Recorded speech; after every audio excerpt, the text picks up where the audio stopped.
a thing that got to my mom because she doesn't like seeing certain photos of me in rope because she doesn't like seeing me in pain. What's something unexpected about being poly? Ooh, I love talking about sex and sexuality and pleasure. So I had this job I was really enjoying. We work really hard to be a conversion-based group, put things like sex or romance and not have that ruin any relationship. I am so lucky to work with so many talented people that make the kink art and photography so beautifully. The funniest thing that has happened, we have like 3 pieces of art on the wall: anatomy of a body, anatomy of a brain, and anatomy of a foot. And the foot was gone. And we were like, someone stole our foot. Welcome back to Uncensored Tomie fans. Today's guest is a petite powerhouse with a presence that lingers long after she leaves the room. Faerie Bruises, also known as Kitten, is a traveling model, pro-dom, escort, true switch, and artist whose work spans play party planning, boudoir, shibari, and artistic kink photography. She approaches modeling as a collaborative art form where fantasy becomes form and vision becomes reality. Kitten, welcome to the show. Thank you so much for having me. I'm so excited to be here. I know, me too. So Kitten and I first met at an orgy where I was just like spectating. Yeah, Beautiful voyeuring. Yeah, I was just there sitting, spectating on like your poly group, which I have to say that orgy was the most organic orgy I've ever seen in my life. And that is hard to do. We really have it down to a science. Yeah, I've never seen such a like fluid group of people and sharing in that way before. And orgies can oftentimes be very awkward. Absolutely. Yeah. I would love to just start off with talking about like how did you create that kind of space, environment, and meeting all these friends where it all worked out that well? Absolutely. I got into the polyamorous and kink scene in Brooklyn about 5 years ago now. Was dating this really, really shitty dude, and he started dating this really amazing girl.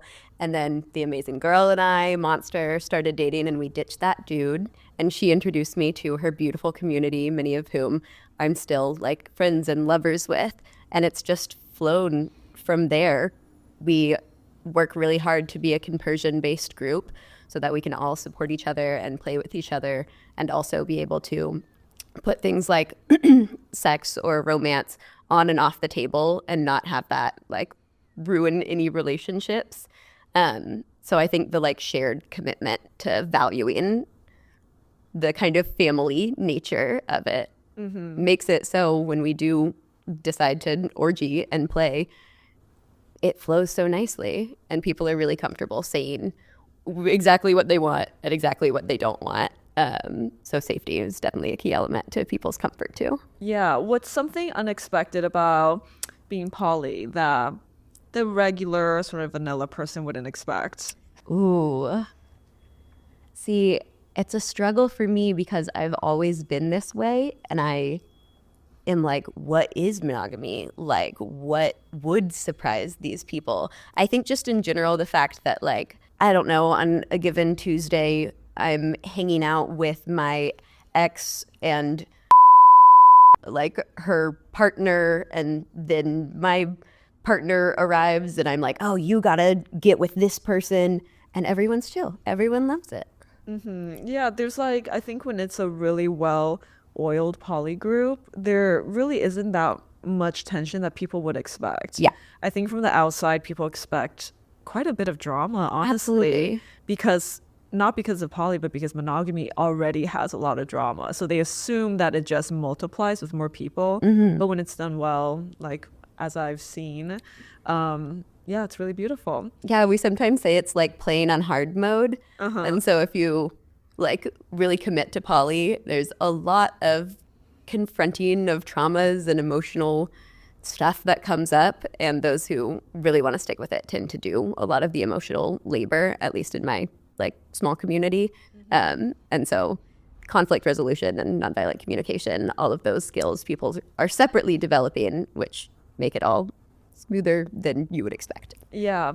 Does everyone have the same group chat, or is it a lot of different group chats? A lot of different group chats. There's definitely a few little like groups that have a Discord or certain group chats, but we at one point had a huge signal chat, and once it got to like 60, 70 people, we were like, we can't do this anymore.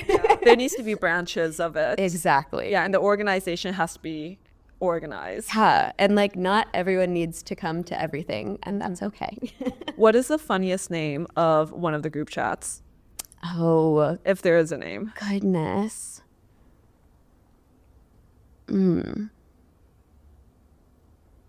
I can't think of any right now. We clearly need to be better at making funny names. You're like, our group chat is group A, group B, group C, group D. There was one on a Discord that the channel was specifically, or is, spontaneous bangs. And so people literally just message in there when they're like, hey, anyone up? Who's up? And so spontaneous bangs, I think that's a good one. Okay, that is great.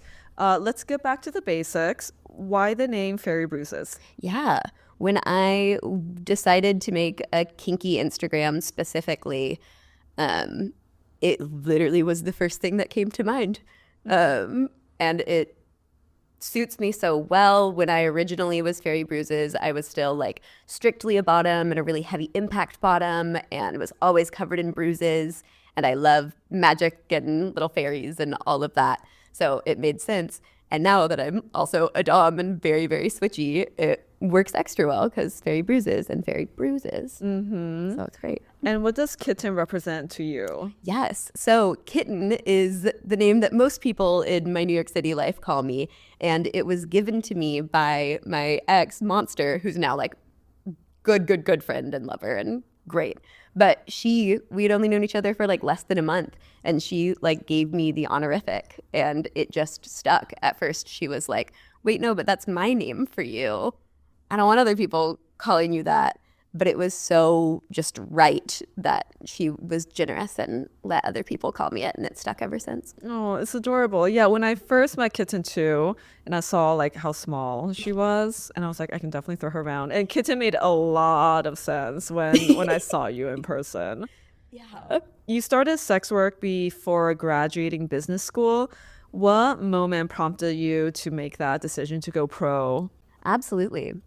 I was starting sex work in the like seeking arrangement way that so many of us do, and that was really annoying and terrible. But it gave me the taste of like, oh, in a different world, this could be really, really amazing. And so once I started getting ad sites up and taking it seriously, the lifestyle it afforded me of being able to spend time with my friends and choose what hours work for me, and the actual work of it, I adore. I love talking about sex and sexuality and pleasure and experiencing it and helping others experience it. So I had this job that I was really enjoying and was allowing me the lifestyle that I dreamed of.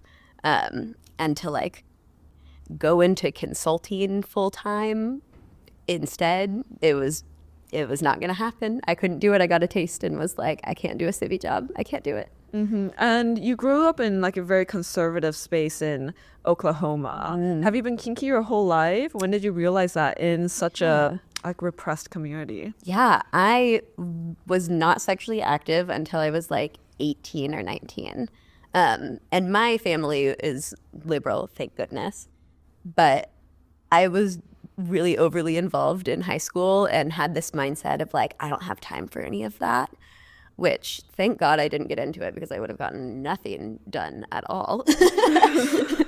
But once I did start like being sexual, within a year and a half, I think I was attending my first play party and like diving into a power dynamic based relationship. And a couple years into that, I was getting needles put in me and all kinds of stuff. So I think it was always inherent in me. I just had to wake it up. I want to talk a little bit about your mom finding out about what you do, because you were outed. There's so many people listening right now where like, for them, that's their biggest fear. Absolutely. How did you end up having that conversation? And how does she feel about it now that she's had time to process? It was a wild moment. I was back home in Oklahoma for New Year's. I was supposed to be working at a play party in New York City, but I had gotten COVID the week before and was just home in Oklahoma.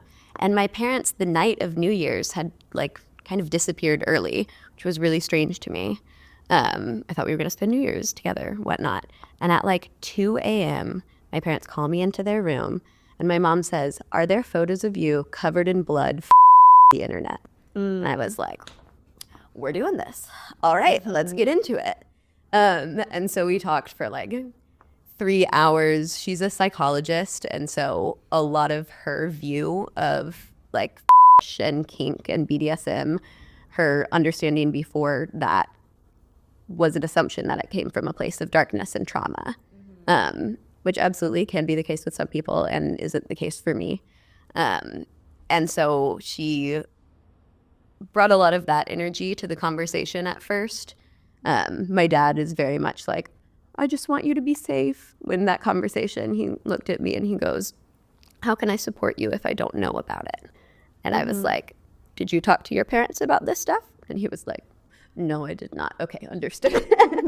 So it was really not good in the moment, but I'm really, really lucky to have parents that love me deeply. And they say now that like, even if they don't necessarily agree with what I'm prioritizing, they support me as long as I'm safe and happy and taking care of myself and others. And my mom now like asks questions more, but we kind of have a don't ask, don't tell moment where it's like, "Well, do you really want to know that?"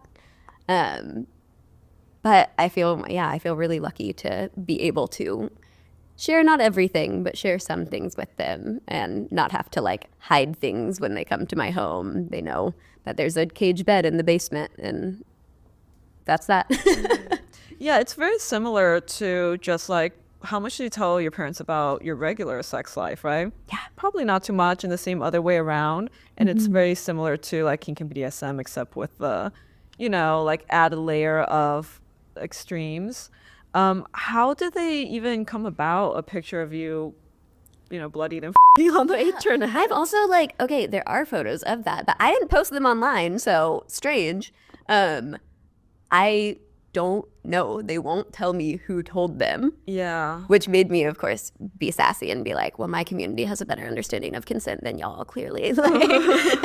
My mom, actually, I was doing OnlyFans at the time, and she subscribed to my OnlyFans. Oh my God. To like make a point. Like, You just gave me $10. I don't know what you're trying to prove here. Yeah. But. She's like, "I'm an ally," and then you're like, "You don't need to go that far." Actually. No, she was trying to make a point of like, well, anyone could just do that, Oh, really? Okay, that's kind of hilarious. I wish it was the other way.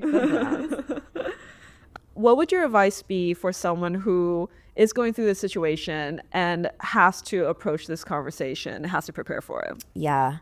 I think that overall it went well for me and has continued to like get better and better because I am so unapologetic about it. Like, this is what I am going to do. Set those boundaries of like how you feel about it isn't going to change my behavior. And I have the privilege to do that because I know my parents aren't going to disown me or anything like that. I know that's not the case for everyone. But if that is the case, I think being firm and like sharing the really, really special stuff.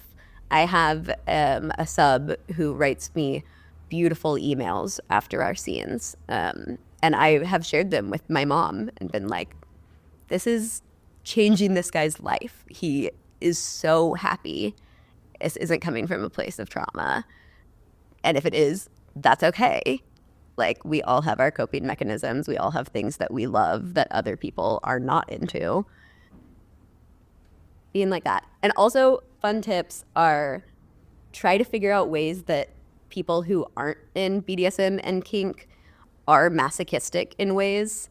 Like, a thing that got to my mom, she was like talking about how she doesn't like seeing certain photos of me in rope because she doesn't like seeing me in pain. And I was like, "You ran marathons, like, I think you should understand that." And that really got to her. She was like, "That's a really good thing for me to think about." So like spicy food, working out to the point of fatigue and being sore, taking pride in that. Yeah. There's ways that we all do that in a way that like is more societally acceptable. Yeah, finding those commonalities is so important. especially when there's a lot of tension. Yeah. And yeah, I'm really glad that you have a thriving, good relationship with your parents. Thank you so much. Yeah, seeing a bloodied photo specifically is really like, wow, you know, forget about OnlyFans. Like that's quite the jump to the end. So if, you know, she can get through it, whatever it is that you need to get through, there's hope there too. Exactly. Who were you before you understood power and kink in the way you understand it now? Oh, goodness. I was always a natural leader and stepping into like positions of leadership and organizing. I was always the friend who was like throwing the little get-togethers and taking care of not taking care of everyone, but bringing people together. And so I look at who I am now, and it's a clear path of always being comfortable stepping into a certain role that now is so fun to step into a Domme role. But who else? I tried everything when I was little. I could not make up my mind. I did taekwondo and competitive horseback riding and dance and soccer and had a yoga phase and musical theater and piano. And so I was always looking for something that will keep me entertained, getting that dopamine hit. And kink is the first time that I got something that was like, oh, this is it. This is it. I'm locked in for life. It hits all of the buttons for you. Absolutely. You describe yourself as a petite powerhouse. And I know sometimes like the size of a person during doming can be an advantage or a disadvantage. How do you work with your size, and what does like power mean in your body? Absolutely. I love that question. I love being petite, and I love that it has made me figure out how to really step into psychological domination. I can't rely on my body to throw people twice my size around. And so I love getting into people's minds and figuring out just how to make them like panic or feel a certain way. And so I think being petite has really honed that skill for me. And then I also just like that I'm able to like sit on someone with ease and just climb around, and it's just so fun. What was the other part of the question? How it feels in my body. It feels like very like I'm in the right body, which is such a blessing. And it's really, really helpful for everything that I do personally, for me to like be so connected to my body and feel comfortable in it. So I feel really grateful. What's a trick to create that psychological panic in sub? I think the first thing that I start with is seeing how they process. So if it's like a lot of heavy breathing, if they're wiggly, if they're fidgety, if they're trying to touch me or close their eyes. And like step one is just taking that thing away from them, right? Like the simplest thing of someone closing their eyes and saying, no, you're going to look at me. And then see how they react from there.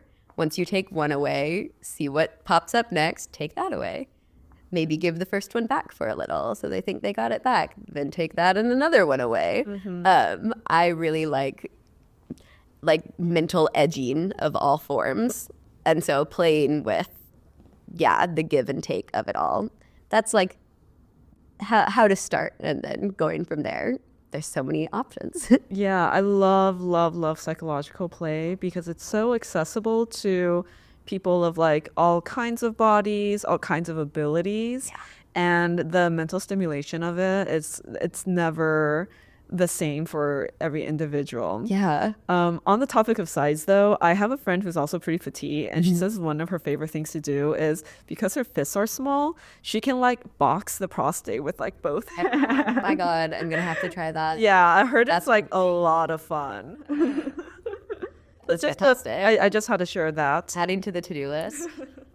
What drew you to lingerie, boudoir, and shibari specifically? Absolutely. I remember seeing a photo of Dita von Teese when I was little and being like, that's the most amazing thing that I've ever seen. Like her like cinched in the corset, vintage beauty, red lips, tall heels.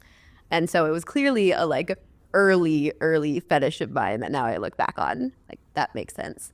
And then just looking more and more into imagery of damsels and whatnot. That's when you're little and see something that you're like, that's a weird feeling. I don't know what that is.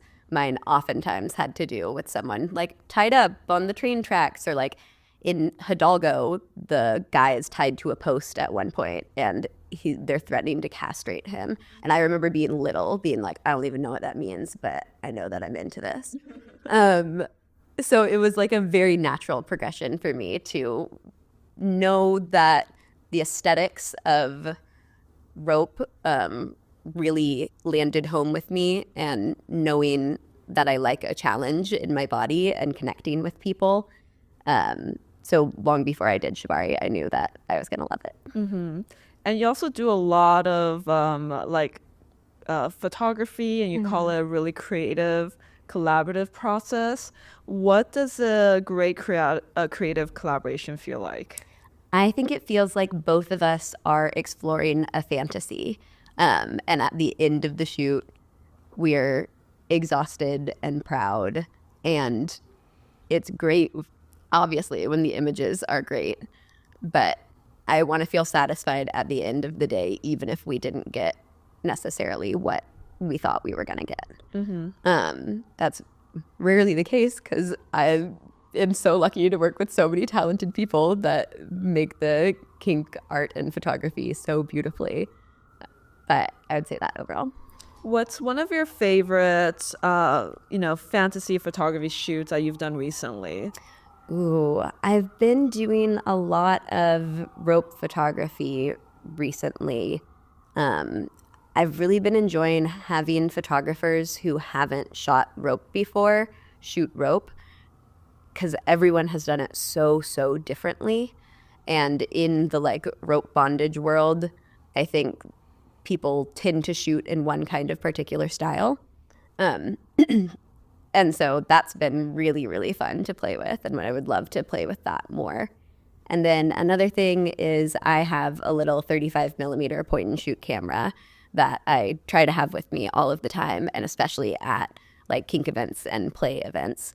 And so when you have a play party and then get a few rolls of film back of all of my friends and lovers just in pleasure and ecstasy and doing crazy, to look back on that, it's really touching, and it's art that isn't going to go anywhere but for us. And I love that. And what is it about rope that you're attracted to specifically, whether it's looking at it or it's it being on your body? What is it about rope? Absolutely. There is so much. I was doing a little exercise with myself the other day of what in my favorite rope scenes, what are my like top 3 things that I look for. And for me, it is perversion. I want to like feel like someone wants something of me and is going to take it. And intensity, and that in the form of physical intensity as well as intensity within the connection. I love power dynamics in rope. I love body manipulation in rope. I love the tightness of the rope and the feeling of the scratch. And then the last thing is playful.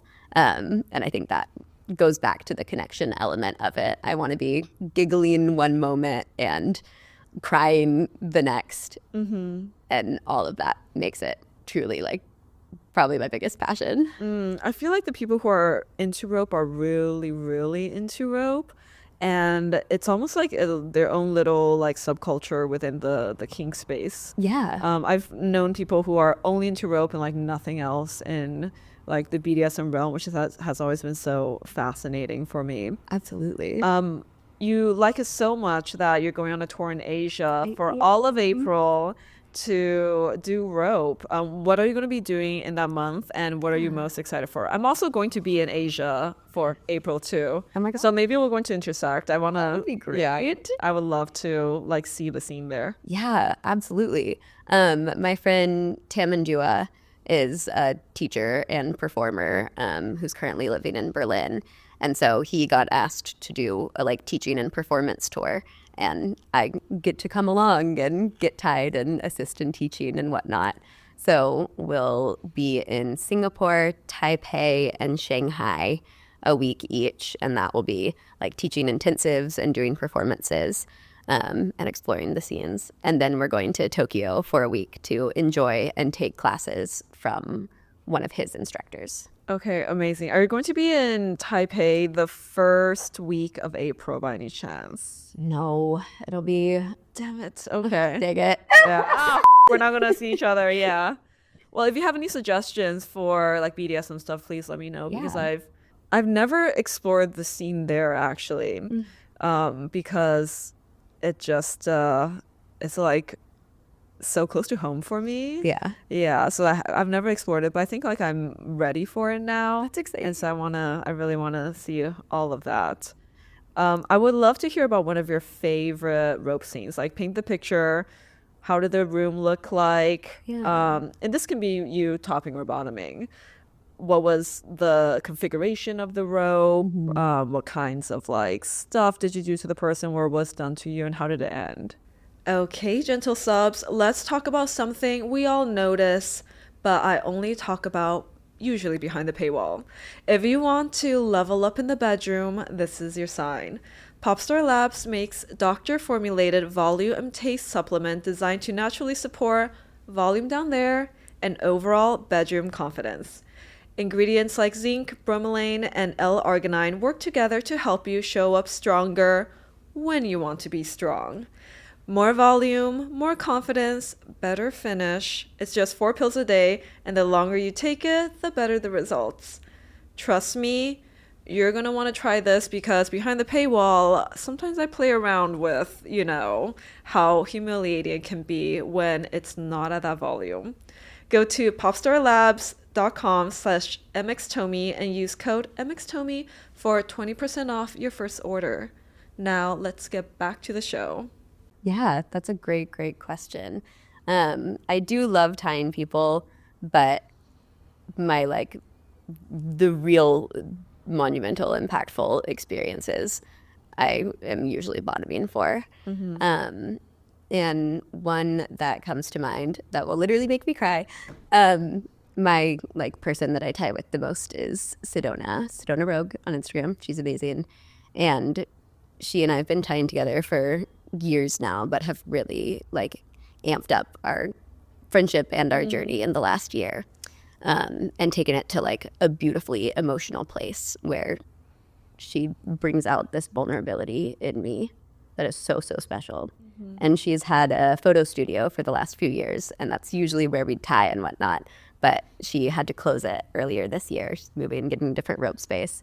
And so our last tie in her studio, it's a cute little photo studio. She had a teal wall and a white wall or corner and a red corner upstairs. And her favorite's the teal wall, so we had to do the teal wall.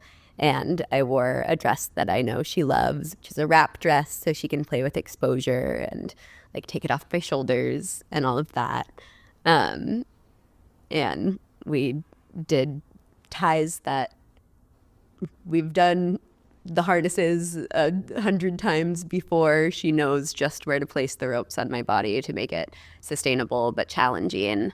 I ended up with my chest vertical with one leg up by my ear, and then we took it into a M shape, so literally the shape of an M, and did some futomomos, which are just leg together like this, which is one of my favorite things.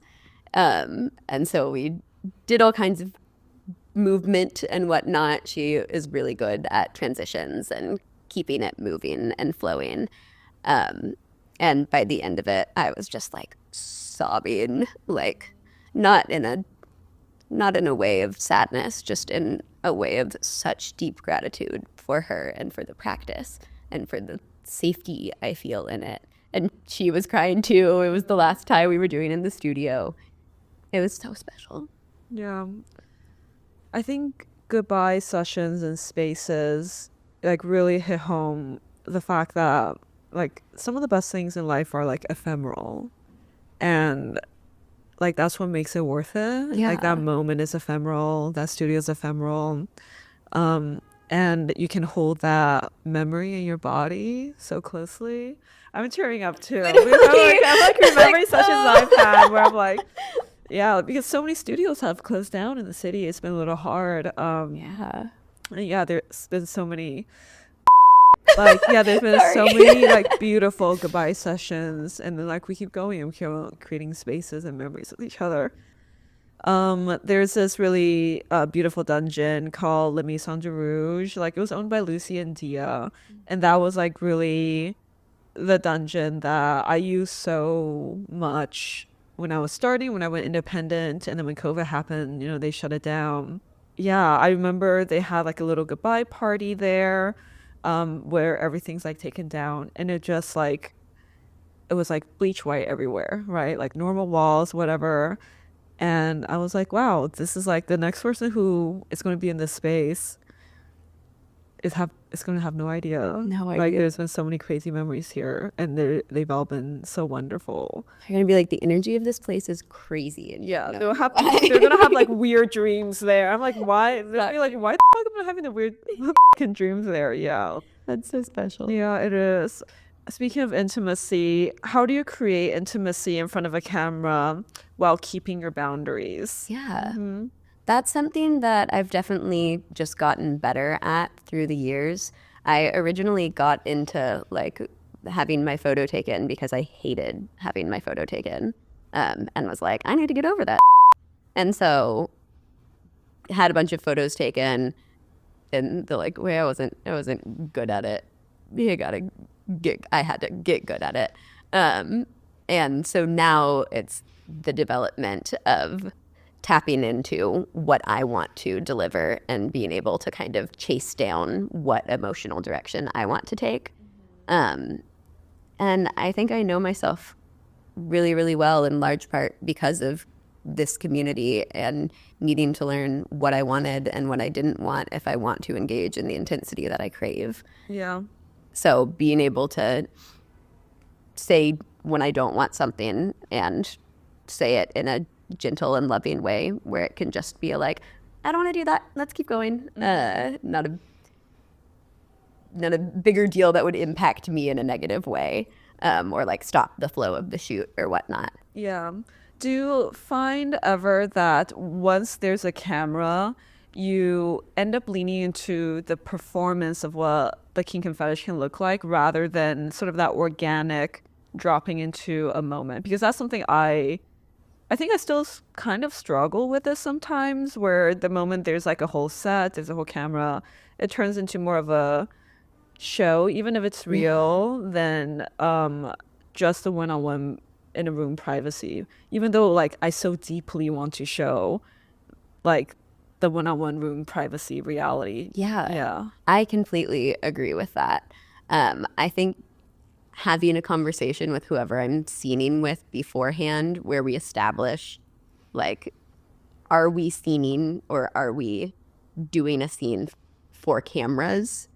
And being on the same page about that explicitly has helped me be able to, like, lock in a little bit more. And the more performances I do, the more photo shoots I do, I'm finding it easier and easier to be really authentic. But I do think that having a camera there inherently, like, deeply shifts how we react as humans. Yeah, this is the only reason why I'm happy there's what are those, like Google glasses or whatever, because it looks natural enough where you don't know someone's filming, which has like perks and downsides, but in a scene I think that can be really helpful for like a POV. Yeah, that's great. Yeah, that's also this, like, not issue, this fact, I guess, is why I have the little 35 millimeter at parties, because it's so unobtrusive. It's not taking a phone out. People don't even like see me, I just like grab it and snap it and put it down and it's done. Yeah.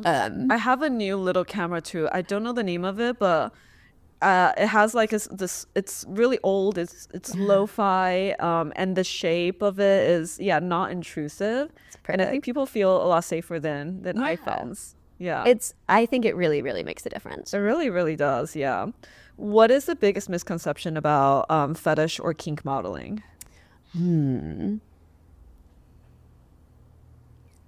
That all of it is either, I think that like it's fake.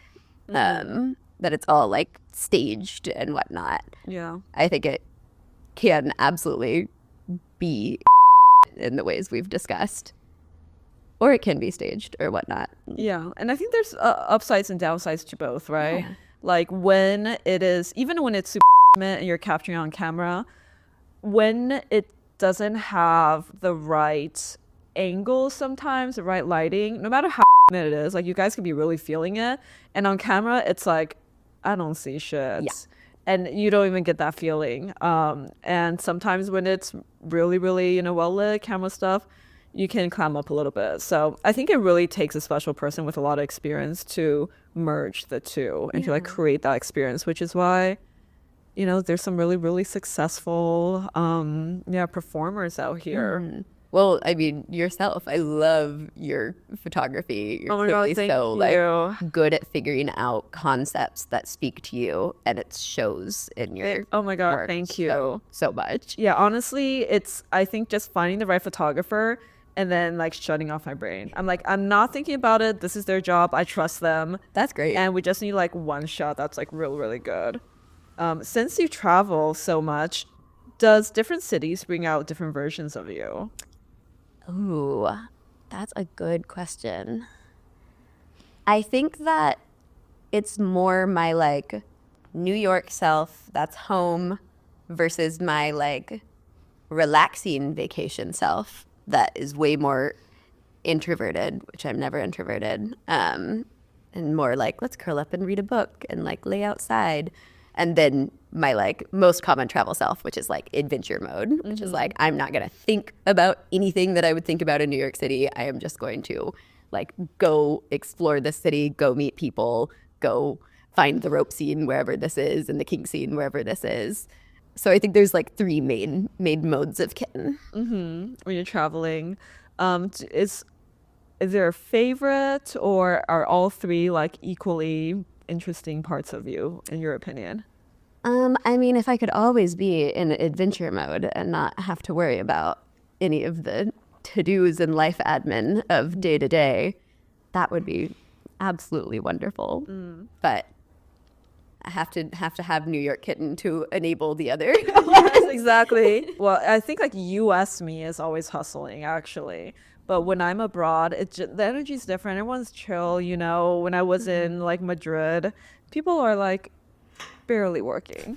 I just like sit at the park. It's sunshine everywhere. And same with like, there's so many cities like that. Yeah, I lived in Santiago for 3 months and worked at this weird internship. That was so much fun. What was it? It was these guys that were city boys. They had one friend who purchased a bunch of cows when he was drunk one time, and then all the cows died of mastitis. Oh no. And these city boys were like, we got to stop this. And so they invented an antibacterial milk liner that was also infused with copper, antibacterial. So it like was one of Chile's main commodities, and they were doing really, really well. So I interned for them. One of them was a friend of a friend and whatnot. And they would like lock me out of the office. They'd be like, we gave you work that you were supposed to take like a week. Just like go leave, go to a park. You Americans are so weird. It is so interesting, the New York City grind. Yeah, it is. I'm like constantly answering emails and text messages, even I'm supposed to have off day. And then there it's like, that's offensive to do that. Like, don't do that. And I was like, I can't help myself. And I had to like reprogram my brain when I started traveling in order to like relax. That's good that you've been successful in that though. Oh my God, like girl, it took a while. It was really hard to get to that point in my life where I have like a good work-life balance, which I which I do now. Oh. Yeah. I feel like that's really hard to say in this industry. It's it's people don't realize how much work it is nowadays. Yeah, I was just talking. I interviewed Brittany Andrews recently, and she's been in the adult industry for 30 plus years, and she's like, back in the day, all you had to do was sign a contract, and you're good. And now you have to do all the social media and shoots and also sign contracts and work with agencies and do brand deals and the in-person stuff when the in-person stuff comes up. And you have to have a website, SEO. It's a whole entrepreneurship now. So much. Yeah. How do you balance all of that? Often not as well. For me, I am such a people person, and I'll like have my moments where I put on my calendar like, you're not allowed to do. I have that too. I'm like, rest day. Exactly. But then one of my friends is like, but do you want to go grab lunch? And I'm like, I could go grab lunch, you know? And I'm trying to be better at not doing that, and setting like boundaries for myself. Yeah. But I think that being so social and getting to enjoy times with friends fills my cup so much that then I can use it on work stuff and balance out. I live with 2 other sex workers, and so we like co-work and keep each other company while all working on our sex work stuff, and that's really, really helpful too. Yeah. Speaking of sex work, you are both Domme, you also Escort. What's the biggest difference between the 2 jobs? I definitely have different personas, and like the way that I dress is different.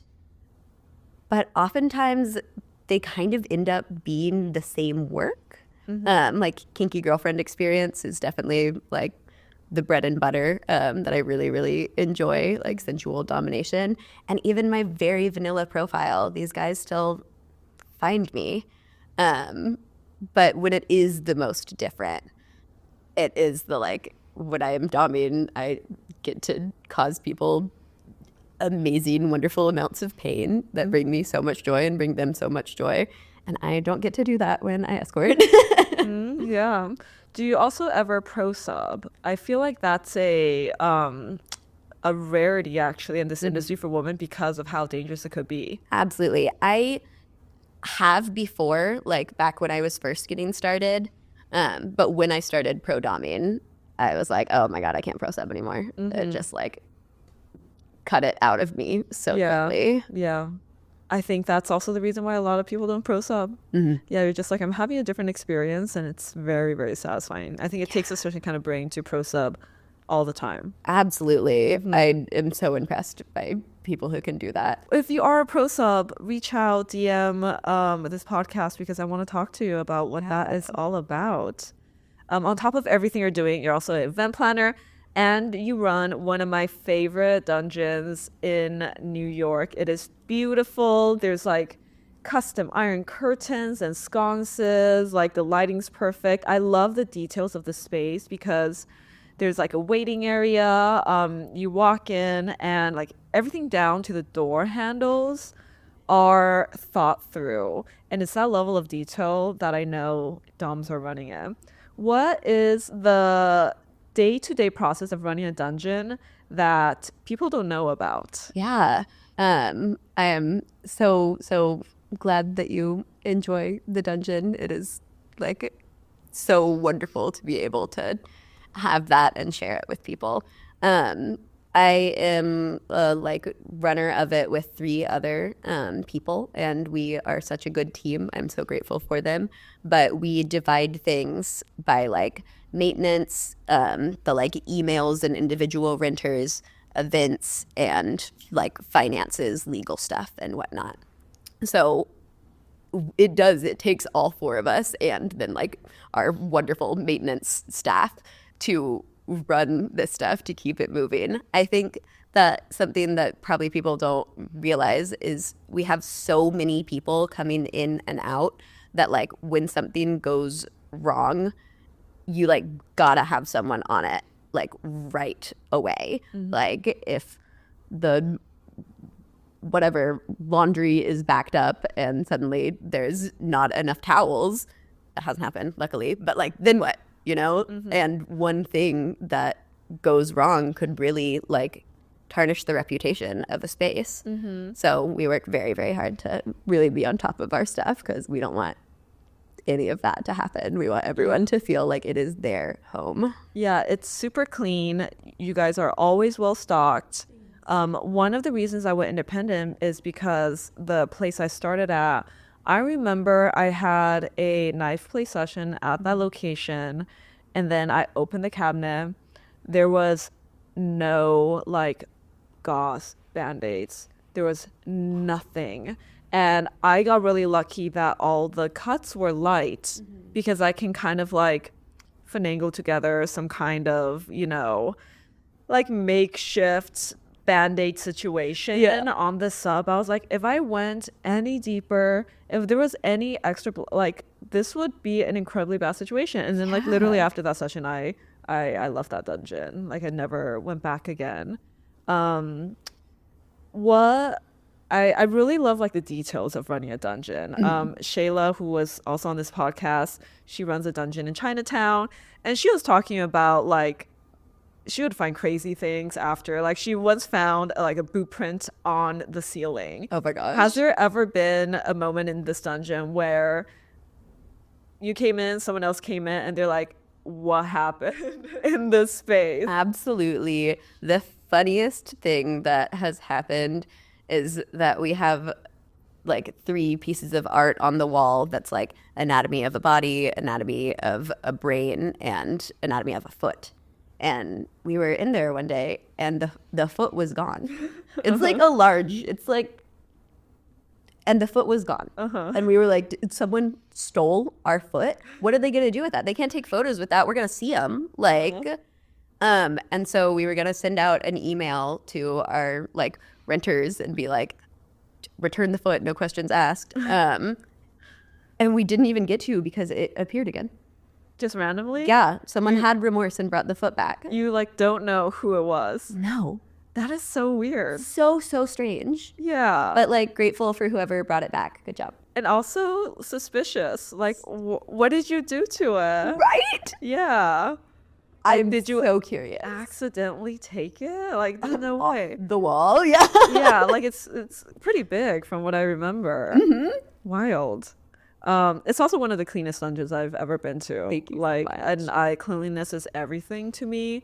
You have a service sub or someone come in to do all We of have the deep a couple maintenance people who Yeah. are so wonderful. They are literally the best. Yeah, the deep cleans are so important in a dungeon. They also have like these dimmable lights that can also change colors, and there's like presettings, a giant speaker. Highly recommend. Like it's always worth the trek out for me, and I've been, whenever possible, bringing people there. That is so sweet. We love having you in the space. Big fan of it.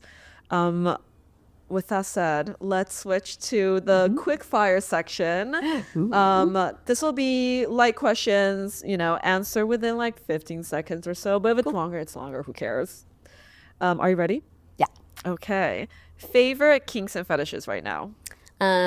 Rope, leather, fistine, impact. Does size matter? Yeah. And what's the size for you? I'm tiny, but I'm still a size queen. Yeah, I know that. Well, I mean, I've seen you play with Luca, so I have seen it. Studio shoot or a spontaneous shoot moment? Spontaneous. Biggest turn on that's non-physical? Passion. Biggest creative fear? Ooh. Someone being unsatisfied with what I brought to the table. One word that defines your art? Intense. What is your safe word? Red. Did you ever hear, what is the most interesting safe word you've ever heard? There's like the classic pineapple. I think I haven't heard that many crazy ones. Yeah, Tova, who you just met, who you guys crossed paths. She was on another episode of Uncensored. she's Jewish. She like hosts Shabbat, Sinner Shabbat. Yeah. Her safe word is like Mazel Tov. I love that. So That's funny. great. People need to get more creative. I Clearly, know. I think around like me. the religious stuff is kind of funny. I gotta think about it. That's fun. What does uncensored mean to you? Such a beautiful thing for the community and for the people in your life. It really represents how people in this scene show up for each other and care about like my birth is your birth kind of thing. So thank you for that. Yeah, thank you so much, Kitten, for being on. Before we go, let's talk about leveling up. If you care about performance when you're not subbing, you should know about Popstar Labs. They make doctor-formulated volume and taste supplement designed to naturally increase volume down there, enhance taste, and boost overall confidence in the bedroom. Because let's be honest, details matter.